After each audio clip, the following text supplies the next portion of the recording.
So, next up, I get to introduce your keynote speaker, a legend in the music industry so many times that I'm sure it's changed from records to cassettes to CDs to whatever fuck is going on right now. Let's look at the future together with Mark Reeder! 1, 2. Thank you. Thank you.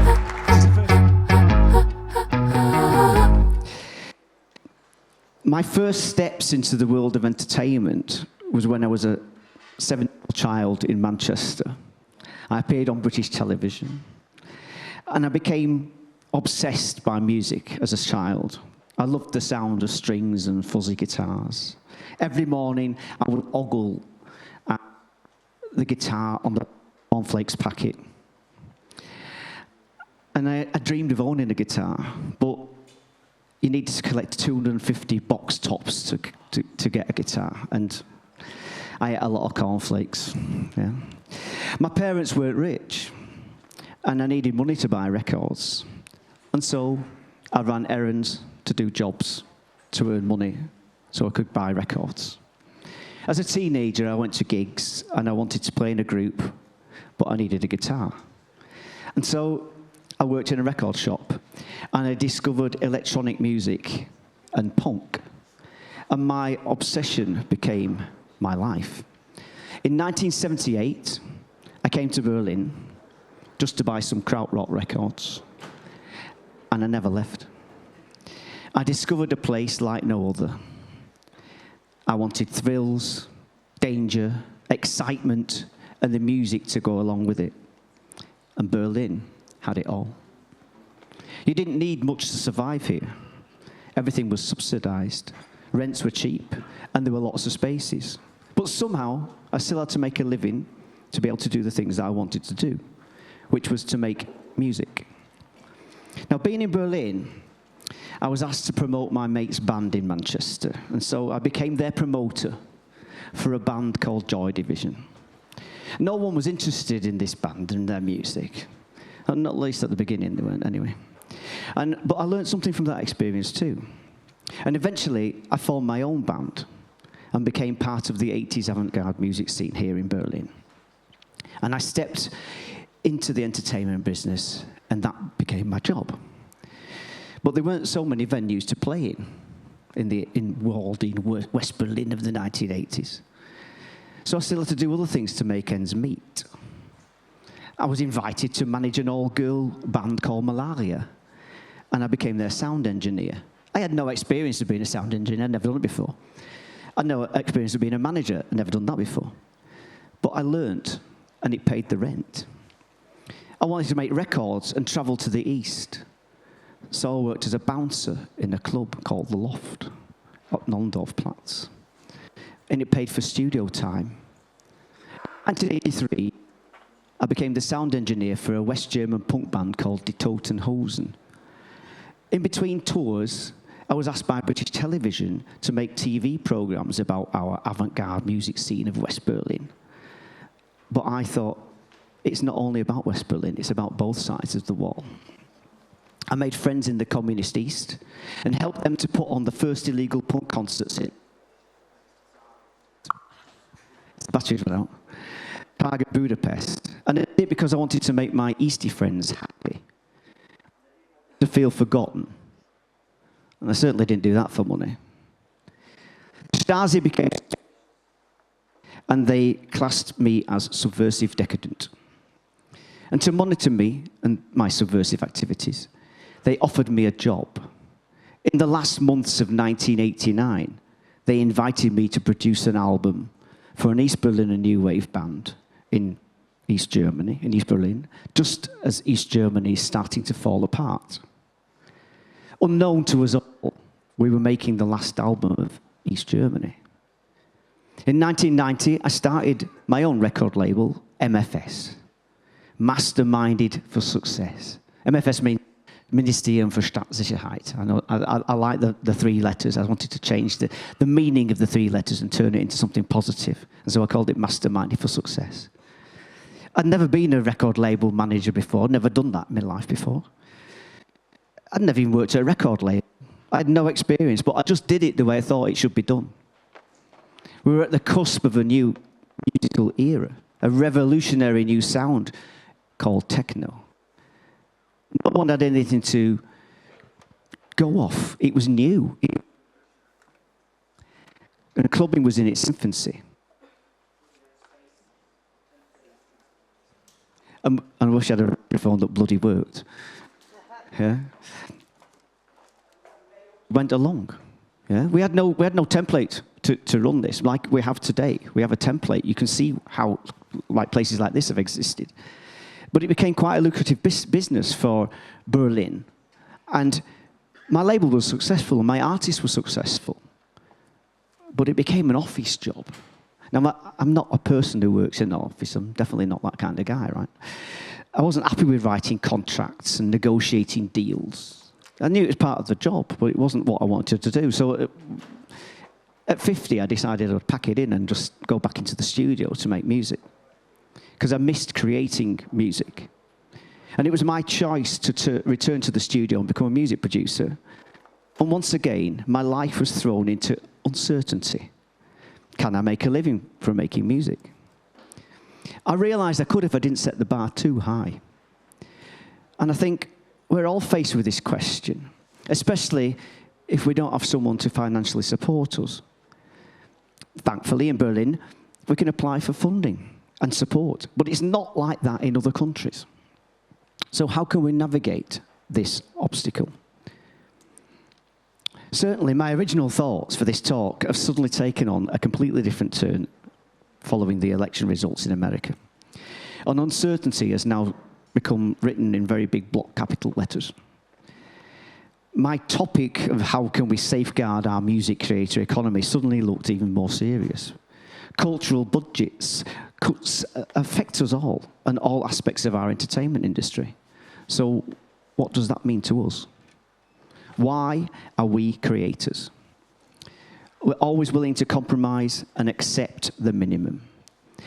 Musicians and producers, we're all facing the same situation. People in this business generally, yeah? So how do we safeguard this economy?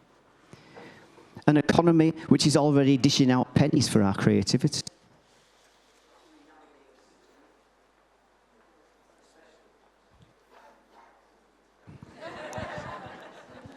Yeah. Especially forces and people's incomes determine when the entertainment is the least important thing on their menu. We experienced a taste of what that could be like only a few years ago. During the pandemic, we all saw how easily our livelihoods could be affected. Clubs closed, people lost their jobs, and everyone rushed to grab a subscription of Spotify. For you, young, new musicians entering into this creative world, we never felt more vulnerable. Our lives were thrown into turmoil, and it was way beyond anything that we could control. So what did we learn from this?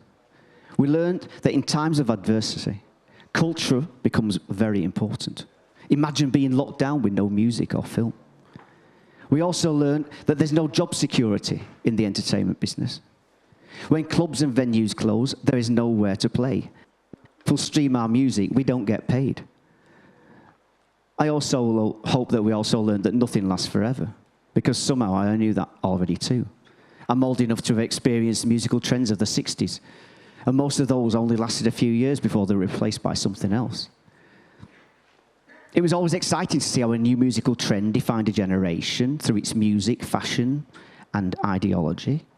Musicians were able to make a comfortable living from performing and the record sales. As a teenager, I entered into this music business, working in a record shop and playing in a punk band. And after moving to West Berlin, I found I could actually live my dream. I'm still living my dream, actually. When I was asked to present this talk, I thought, I'm probably the least qualified person to talk about money or economics in the music business, because I'm a musician and a music producer and not an economist. Yeah? For I, like most of you, I'm an independent freelancer, dependent on other people's money. I've never worked for or been signed to a major record label, and I've certainly never had a hit record. But it's never been about that. It was all about survival.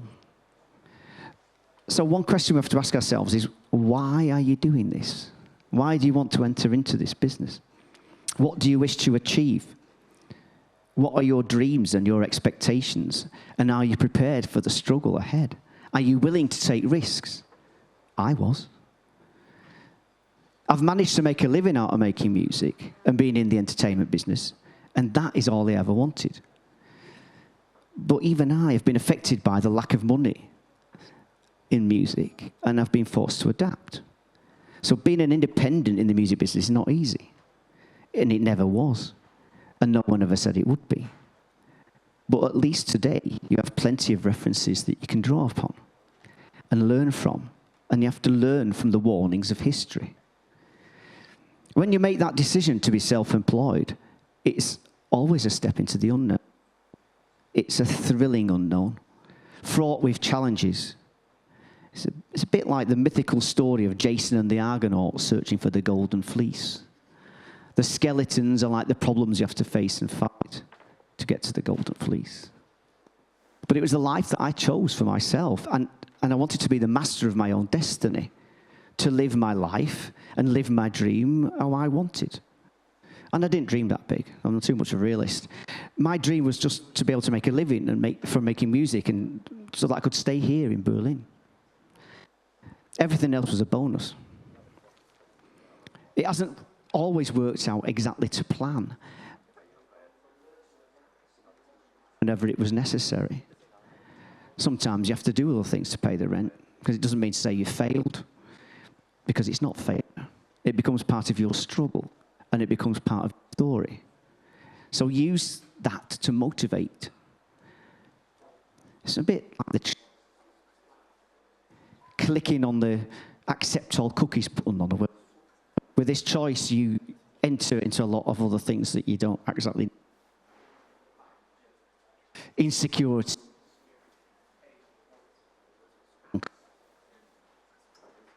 We have to microphone.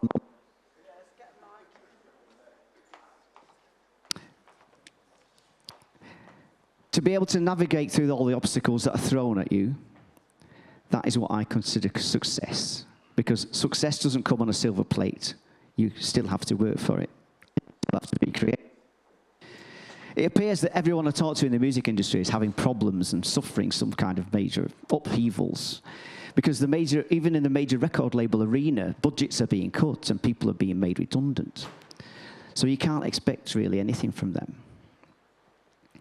Many labels and promoters look at likes before booking you or listening to your music. Some promoters don't even care about the music that you make. I could tell you to make merchandise and sell it at gigs, press your own records, but you also need money to be able to do these things. As a record label owner, I'm constantly asked 3 questions. What is the next big thing? What's the next trend? You know, I'm not Nostradamus. Yeah, I could predict something, but it's not my thing to do. You know, I can only go by what I like, and in the end, what I release on my label or whatever is my decision. The most asked question is, how can I make money from music? Gosh, I wish there was an instant answer to that, you know. The only way I can see it is that we work and we be creative and we work hard. We have to be productive. We have to make as much music as we can. We have to play as often as live as we can. And then we can be selective as what we release. We don't have to release everything. The musical playground today is very crowded, and the slice of the pie has become very, very thin. So think hard about how you want to be seen and heard and be remembered. What have you got to offer? Because in this modern world, it seems like everyone can make and release music. It's never been easier to jump on some already successful style. If you come and say you make house and techno, well, you can stand at the back of the queue like at Berghain, yeah? Because creating something new and different is always challenging, and it has to be thought through. Can your concept be entertaining enough to make money? Maybe. Having financial success has something to do with a bit of luck too. With the right microphone and right sounding song, yeah. It's the collective nerve, you know. But you don't write a hit. Someone else decides that for you. I've never made that music for that objective, actually. I only made music so people could listen to it and decide whether they liked it or not, and hopefully buy it. You have to create an image for yourself and to present something that you can market on your own terms. But in your desire to have a TikTok hit, don't forget it's all about the music in the end. In one way, the musical landscape hasn't changed so much from when I started in the 70s. You had to work hard to be worthy of making a record. But with the dawn of the digital age, we celebrated the digital platforms and embraced its instant gratification without fully understanding the long-term consequences of our enthusiasm. It all seemed so easy. No one gave any consideration towards payment, and now we are aware. Musicians' revenues from streaming are already nowhere near a living wage. So why do we let ourselves be used and duped and manipulated? Because everyone likes something for free. And streaming subscription gives the appearance that music is now free. You pay, you play, you forget. Everything's on your phone, instant gratification. But streaming also steals. It steals that magical moment of being in a place or situation when the music makes its mark on your life. Do you remember when you bought your first physical album, a record or CD? Or do you remember the moment when you streamed the latest Ellen Alien album? Yeah? Do you fuck? You don't remember that. And what do you do when your favourite album's taken down off your favourite digital platform? Yeah, you'll be wishing you bought a physical copy then, yeah? Because physical is an embodiment of your music. It means something. A few years ago in the music industry told us that there was a vinyl revival, but they too became too greedy. And the cost of making a record has skyrocketed so that the majors have priced themselves out of that lucrative income stream by hiking up the price of vinyl. Remember, making a physical record keeps people in work, and your income is much, much higher. Major labels have invested in digital streaming and are now starting to feel the downside of that investment. Their income is slowly stagnating. What will they do once they've exhausted their back catalogue but haven't invested in nurturing new long-term talent? Will they re-release the Justin Bieber back catalogue on vinyl? Right? Then there's the question of AI invading our creative space. How can we protect ourselves from the threat of AI stealing away our already dwindling income? All musicians should be on the barricades. In any other industry, the workers would go on strike and ask for a pay rise. But we are music people. We're not auto workers. Yet we are creative, and we have to use that creativity in working around this problem. For AI is only as good as what we put in it, and what we put in it is our music. Shouldn't we really be generating income from that too? If AI models are stealing our sounds and structures, we should be getting revenue from that. Otherwise, it's intellectual property theft. AI is not going to create a new musical trend, because no matter how advanced or creative it might be, it still can't react like a human can to political or social changes. It certainly won't voice off its anger and frustration at being ripped off. And what happens once the novelty of AI wears off? How can we minimize the threat and improve on the situation?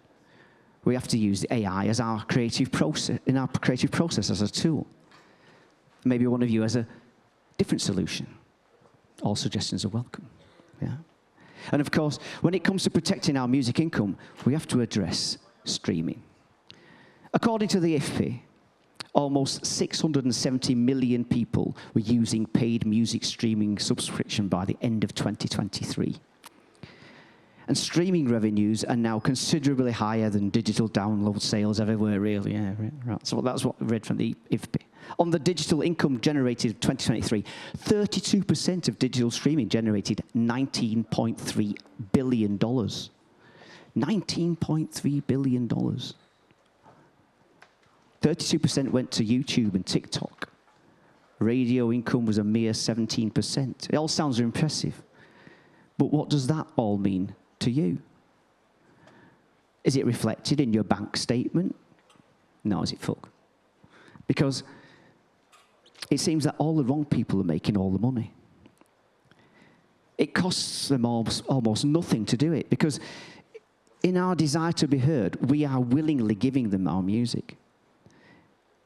Income from physical sales is only 9%, but your cut from a physical release is far higher than any other income source, especially if you can sell your records at gigs. I think everyone by now understands that Spotify does not pay artist royalties according to pay-per-play or pay-per-stream. Wouldn't it be wonderful if we got €1 instead of a 0.03 cents? Shouldn't we all be demanding that? Shouldn't we see digital as our marketing tool? It uses our music to market someone else's product. And they are using our music for next to nothing. If Mercedes-Benz asked you for a track, would you expect them to pay a nice fee? I'm sure you would. We are told we can monetize our music on YouTube if we generate enough clicks. Has anyone here received a huge payout from YouTube-generated revenue? Yeah? Put your hand up if you have, you know.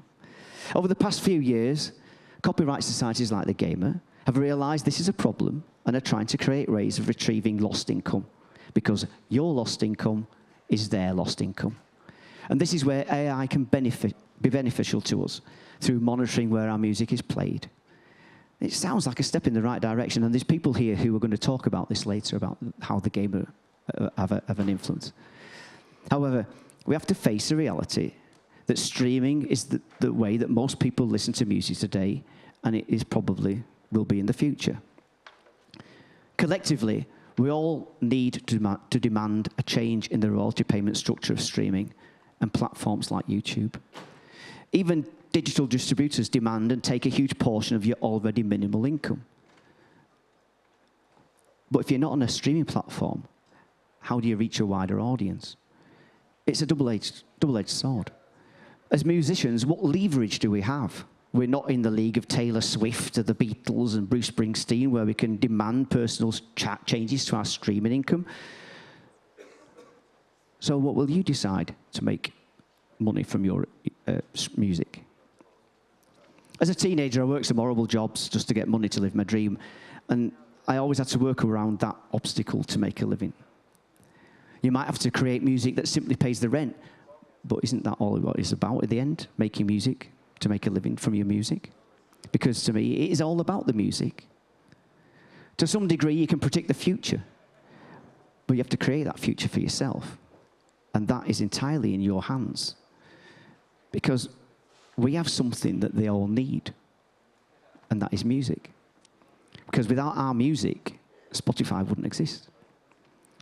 We can't allow these platforms and distributors to dominate us and rip us off any longer.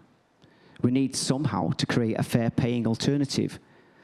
And maybe one of you has an idea lurking deep inside of you and a great solution to solve this question. So don't be frightened to present it, no matter how improbable it might sound. Because whatever you decide, you have to believe in yourself and what you do. Because in the end, I believe you can live your dream, as it's only music that will save us. Thank you.